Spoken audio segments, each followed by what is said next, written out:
திருமகள் TV பல்சுவைகள் படைக்கும் பாசறை.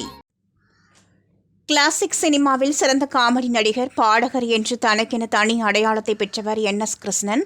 1908ஆம் ஆண்டு நவம்பர் 29ஆம் தேதி நாகர்கோவிலில் பிறந்த இவர் 1935ஆம் ஆண்டு வெளியான மேனகா என்ற படத்தின் மூலம் திரைத்துறையில் அறிமுகமானார்.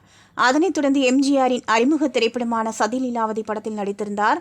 முன்னணி நடிகர்கள் பலருடன் இணைந்து பல வெற்றி படங்களை கொடுத்துள்ள என்.எஸ். கிருஷ்ணன் கலைவாணர் என்ற பட்டத்துடன் வலம் வந்தார்.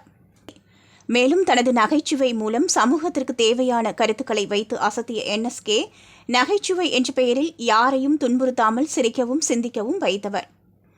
அவரை போல் சினிமாவில் அனைத்து துறைகளையும் கற்றுத் தேர்ந்தவர்தான் நடிகை பானுமதி. நடிகை, தயாரிப்பாளர், இயக்குனர், இசையமைப்பாளர் என பன்முக திறமை கொண்ட அவர் பல வெற்றி படங்களை கொடுத்துள்ளார்.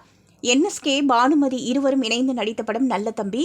அறிஞர் அண்ணா கதை, திரைக்கதை எழுதிய இந்த படத்தை கிருஷ்ணன் பஞ்சு படத்தை இயக்கினார். இந்த படத்தை தயாரித்த என்.எஸ். கிருஷ்ணன் அதில் நாயகனாகவும் நடித்திருந்தார். இப்படத்தின் படப்பிடிப்பின் போது ஒரு நாள் நடிகை பானுமதி தனது கால் மேல் கால் போட்டு உட்கார்ந்திருந்துள்ளார்.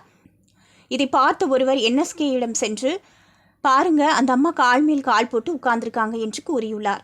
இதை கேட்டு கடுப்பான என்.எஸ்.கே, அந்த அம்மா என்ன உன் கால் மேல் கால் போட்டு உட்கார்ந்திருக்காங்களா?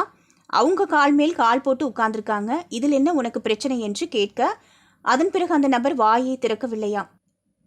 சக நடிகர் நடிகைகளுக்கு மரியாதை கொடுப்பதில் என்.எஸ்.கே ஒரு முக்கிய நட்சத்திரமாக தமிழ் சினிமாவில் ஆதிக்கம் செலுத்தியவர் என்பது குறிப்பிடத்தக்கது. திருமகள் டிவியை லைக் செய்து உங்கள் நண்பர்களுக்கும் ஷேர் செய்வதுடன் சப்ஸ்கிரைப் செய்து ஆதரவு தாருங்கள்.